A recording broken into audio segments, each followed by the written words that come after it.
we took them out, and the first prototypes were abysmal. Austin describes them as riding canoes down the mountain. Hey everyone, and thanks for tuning in today to the Driven to Better podcast, where everyone you'll hear is driven to make business better. I am your host, Justin Sisley, and on the show today is Jared Brett of Gilson Boards. Join us as we talk about the benefits of sourcing locally, a cross-country marketing trip in a 1976 Airstream trailer, and riding canoes down snow-covered mountains. Stay tuned, we got a great show coming up. On the show today, I have Jared Brett of Gilson Boards. How you doing today, Jared? I'm doing very well, thank you. Fantastic. And what's your position with Gilson? I am the VP of Business Development and one of the co-founders. Okay. And how many co-founders are there? There are 4 of us. 4, okay. So no problems with too many cooks in the kitchen? Fortunately, we have a relatively good system for communication that we've divided the responsibilities appropriately. But of course, on occasion, and particularly with an even number, there are situations that become difficult. But we've done all right with that so far, fortunately. And how long has Gilson Boards been around? We've been in a company for 2 years now. We've been prototyping, building snowboards for a little bit longer than that, but an official company for 2 years. Custom, or do you make all kind of the same? We do custom boards. Our claim to fame, however, is a new base technology. We designed and invented a 3-dimensional base system based on some physics principles that we stole from boats, actually, and applied them to snowboards and found that they really work well. So that's kind of our claim to fame. Okay. Well, tell us about it. What is, or tell us as much as you can. I don't know if there's any of it that's supposed to be secret, but tell us about the tech that goes into it. Yeah, no, it's certainly not secret at this point, at least not the board. Essentially, the board isn't flat on the base. It's got 2 runners that run down the length of the board, almost like 2 skis on the base of the board. And the center of the board is raised up, and your steel edges are raised up off the snow. And the whole idea was to make a board that was the fastest snowboard you could make. And we realized that by raising your steel edges up off the snow and raising the central region just slightly, there were a lot of other added benefits as well, from the ease of maneuvering, the control that you have, the speed, the versatility in different conditions, and found that we had a product that actually did a lot more than we intended it to. Okay, so you kind of stumbled into that then? Absolutely. Okay. And are you guys selling online in stores? How are you distributing your boards right now? Both. We do a majority of direct-to-consumer sales online through our website, gilsonboards.com, but we are in retail stores around the country as well, and are actually hoping to expand our reach in retail stores because we're finding that we're having a difficult time keeping up with direct-to-consumer sales because we're in a seasonal market. All of our orders come in during the winter months. And so if we're supplying everyone who wants a board during the winter months, it puts a lot of stress on our manufacturing facility. And so what we're hoping as we move forward is that we can expand further into different retail stores around the country who will then fulfill orders via Shopatron. So when we get an order through our website, it actually gets rerouted to them and they can fulfill that order. Okay. I got to ask, snowboards are nothing new. There's obviously, they've been around for a while. What sets you apart? There's a lot of competition out there. There's a lot of brand loyalty out there. What sets you guys apart? How are you becoming so successful at it? The big thing is having a product that is awesome, that people want. I think that for any business, having a product has to be the number one thing. From there, it is having a very clear set of values as a company of how we act, how we behave, and that filters through everything from how we behave in our office all the way to how we behave at the demo tent when we're introducing the board to new people.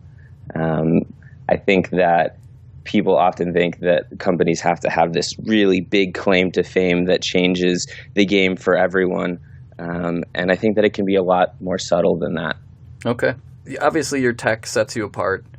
What are some other successes that you've had in building your brand? Can you tell us like a distinct story of something you did that just really had a great effect on building your business? Absolutely. So we moved our manufacturing to Pennsylvania from Nashville when we first started, and we basically built our boards in a horse barn to start. in rural Pennsylvania, central Pennsylvania.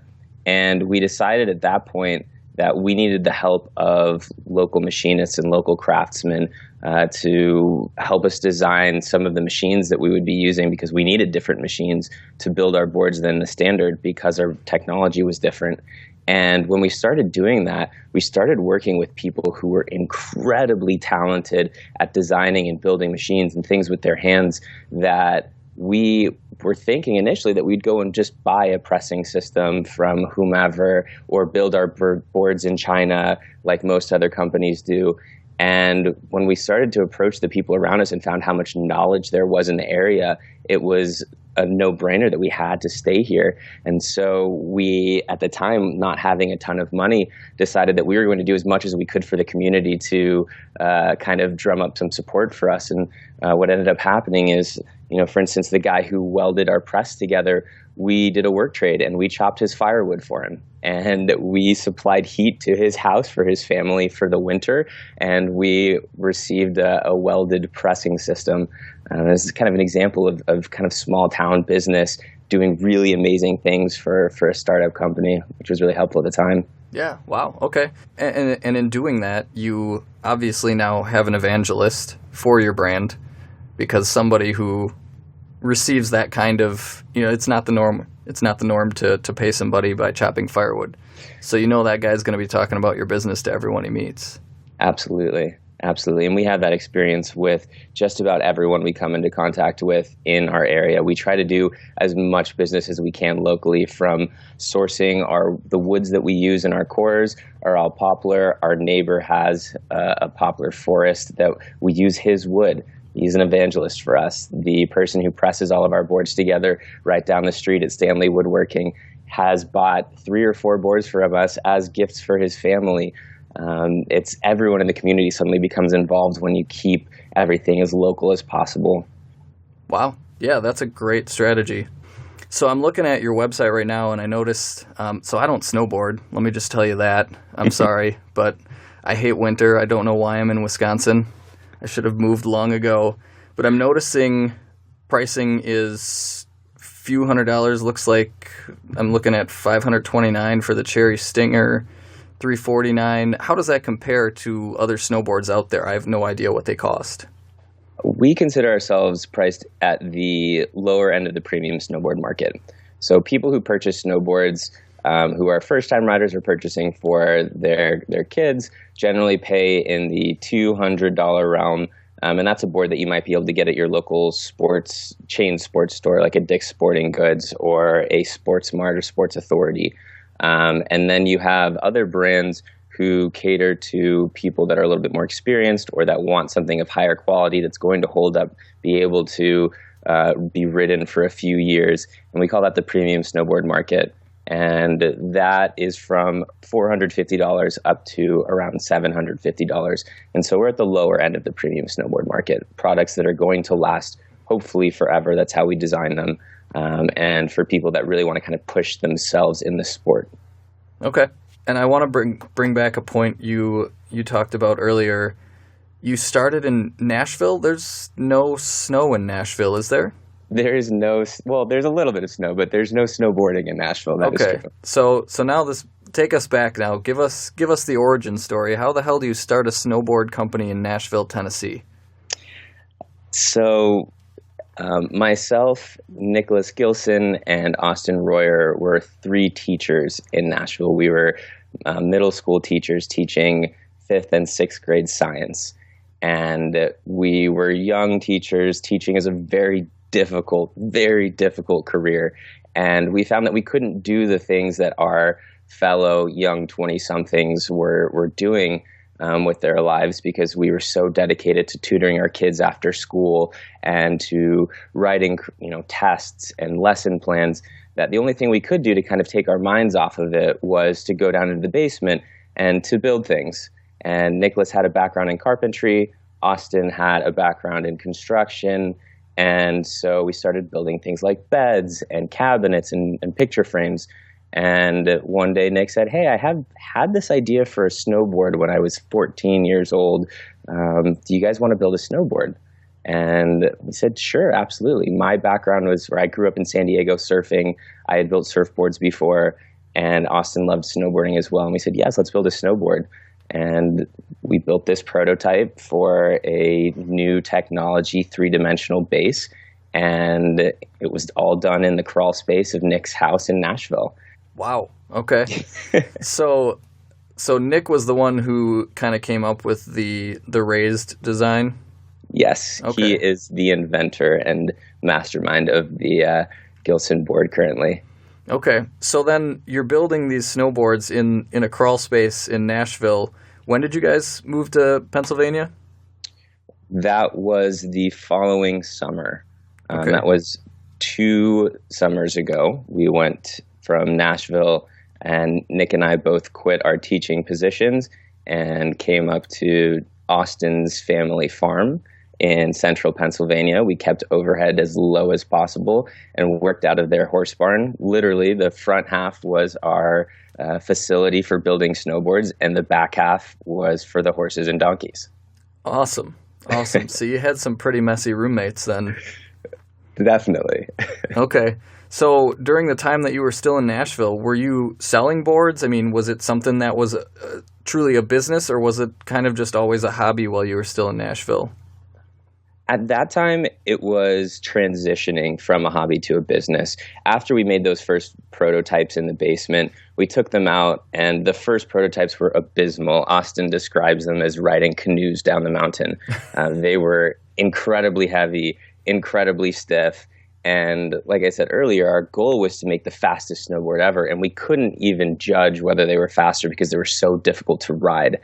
And then we went back to the drawing board, redesigned the board just slightly, and then took it out for a second prototyping trip in Colorado.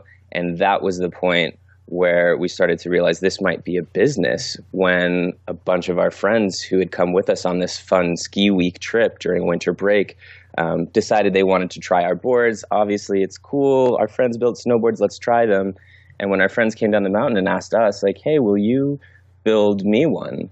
That was kind of the moment that we thought, hey, wait, really? You want one? Because we thought we liked them because we were biased. Obviously, we had built them. And when they had asked for them, that was the moment when we realized that this might be a business. And so we built a few boards for friends and started to transition into what eventually would become a real business. Okay. So now take us to that day when you quit your job. I mean, like, I want to be with you there. What went through your head? What triggered you to just be like, you know what, I'm going to quit teaching and this is going to be it? I had not intended to be a teacher as a career. And so I knew that I wanted to be in education. I wanted to give back in the way that was most important to me through learning. But I knew that I wasn't going to be a teacher forever. I didn't know what I would do, and I didn't know how long it would be. But I was pretty sure that I was going to move on at some point. And it was actually that second prototyping trip that we took those boards out and the people liked them. Nick and I were doing some real testing, and we had built this whole contraption to test how fast these boards were in comparison to a standard flat-based snowboard. And we built this contraption. We snuck onto a portion of the mountain and set up this whole thing. And we ran our tests for about 4 or 5 hours over the course of 2 or 3 days. And we came back and calculated the data and found that from those tests, our boards were significantly faster, in the realm of 26% faster than the standard snowboard. Wow. And that was the moment when I realized, if I'm going to leave to do something else, and I want it to be snowboarding, now it can be snowboarding. There was kind of that proof of concept that gave me the confidence to say, you know what, I can move on to something else. Okay. So you've got the website going now, kind of getting into stores as well. So you're gaining momentum here. But let's take a look at, a lot of times, and I know me personally, I have learned a lot more from my failures. So is there a moment that kind of sticks out in your mind as just something failed, something just fell on its face? Absolutely. The first time that we tried to generate sales through retail stores, absolutely fell on its face. We got a list of hundreds of stores. We put a bunch of time into developing this list and basically made cold calls to all of these different stores. And in the snowboard industry, many of them are mom and pop stores and are getting by on, sales of boards that they've had in their store for a couple of years sometimes.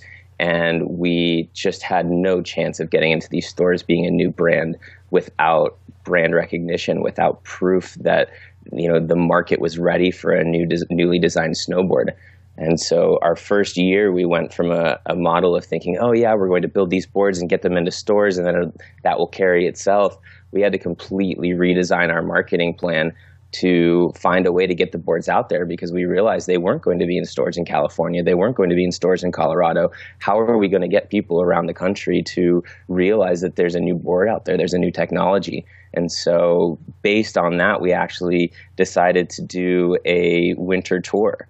And we packed ourselves up in an Airstream trailer, a 1976 Airstream trailer with 50 boards, and we drove around the country from mountain to mountain. And we set up free demos for people to come try the board and said, hey, we know you have a snowboard. We know you're kind of really into this brand. Try this and just see what it's like. And so our whole marketing strategy shifted from hoping that retail stores would be pushing out all of this new tech and all this information to we had to figure out how to do it ourselves. Yeah, you just got to hustle. I mean, early on, there's no way around it. If you're not willing to hustle early on, you have no business being an entrepreneur. Absolutely. Hey everyone, thanks again for listening to the show today. I want to break in quickly to give a shout out and thank you to our sponsor, MadisonInAbox.com, the perfect gift for anyone with a connection to the great city that I call home. Whether it's someone who used to live here, is a university alum, or just someone who would appreciate a taste of our local culture, send friends, family, and loved ones the gift of Madison in a box. Head over to MadisonInAbox.com to learn more about this unique gift idea. All right, back to the show. So I have to ask now, I was looking at your website some more. You have a subscribe to our mailing list.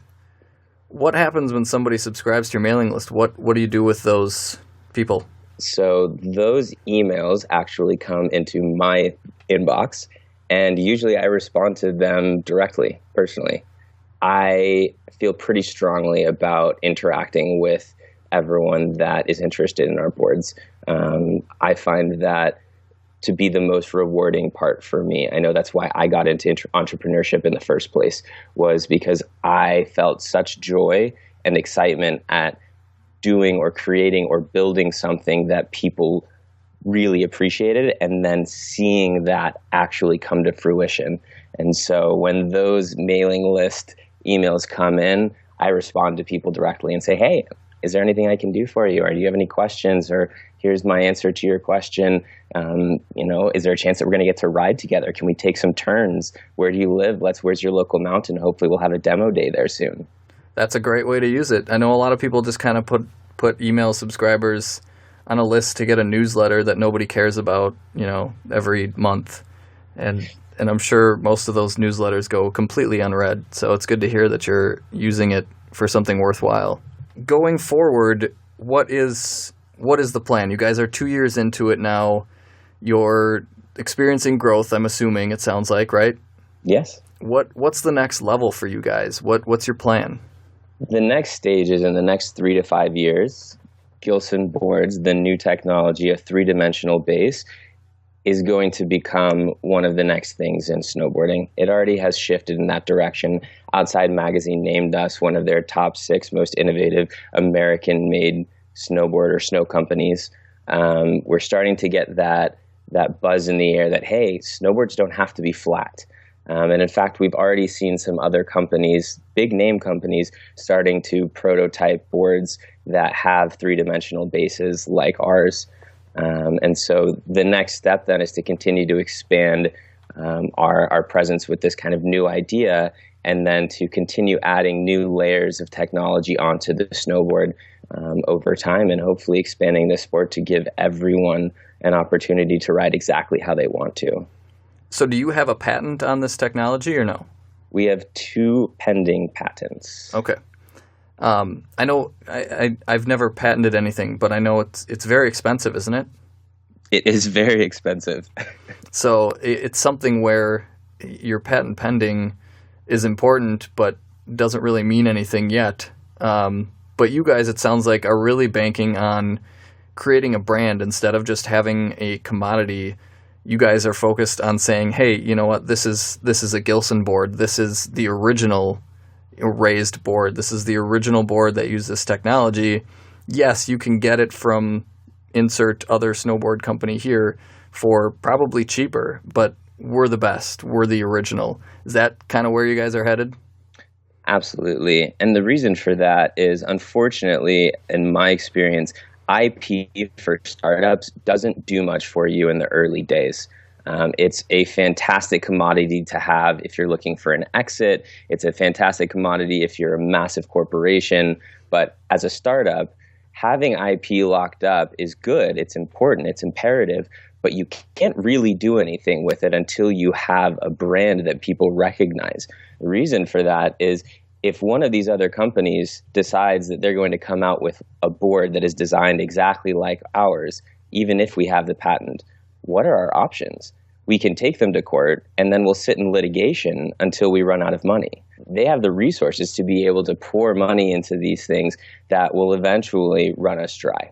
And so going after them isn't really all that much of an option, but it's nice to have the IP locked up for the future at some point as we grow and develop. That's a great point. I mean, they have the resources to really just drain you. Even if they know they're going to lose the case, they can just tie you up forever, which is not awesome. All right, so we learned a lot about Gilson Boards. We still have, I'd say, a few minutes left at least in the interview. So tell us about you. Tell us about Jared. Where'd you get into this entrepreneurial game? I grew up in San Diego, and I went to school at UC Berkeley. And during my time there, I was exposed to electronic music. I was actually exposed to it earlier. And I found that none of the artists that I wanted to hear were coming to play in San Francisco. And that bothered me. And so a few friends and I started to figure out ways that we could get the artists that we wanted to play to come to San Francisco. And so we started a company called Sound Logic. And this was about 7 years ago now.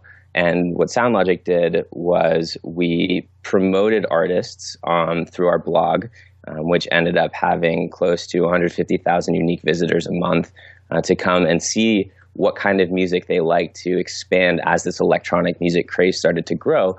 And then we would throw events at the local clubs in San Francisco and hire our favorite DJs to come play for us and sell tickets to those events. And in that way, we got to see all of the DJs that we wanted to for free.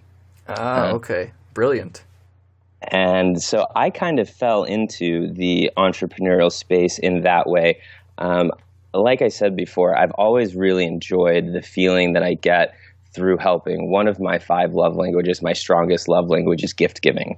And so I express love and compassion for other people by giving gifts, and I really appreciate when people give gifts to me. And so as a result of that, by building things and creating things that other people enjoy brings me a lot of joy as well. And that's kind of how I developed this feeling of wanting to be in the entrepreneurial space. I really wanted to be able to create and design and build things that other people would really enjoy, because that's what brought me joy. Okay. How long did Sound Logic last? Sound Logic is still going, actually. Okay.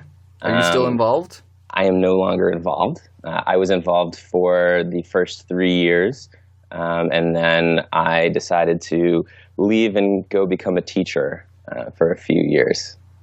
Okay, so you couldn't go to electronic dance concerts for your entire life, is what you determined?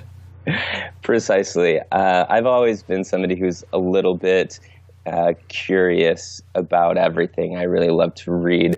I really like to explore new ideas and to talk. And as soon as something gets a little bit static in that it's successful but doing its thing, it's time for me to kind of move on. I enjoy the space where things are really creative, where we don't know what's going to happen, where we don't know how to do things. And then as soon as all of those pieces are in place, I decide, okay, it's time for me to kind of challenge myself a little bit more. I need to find something else that's going to entertain me for the next however long. Okay. So you were born to be an entrepreneur then? Maybe. Short attention span is a blunt way to put it, but I know I have the same thing. I have it, somebody calls it shiny object syndrome, where you just get you get an idea for a business or really anything, and then you just kind of run with it for a while. At least yours was a little more long term.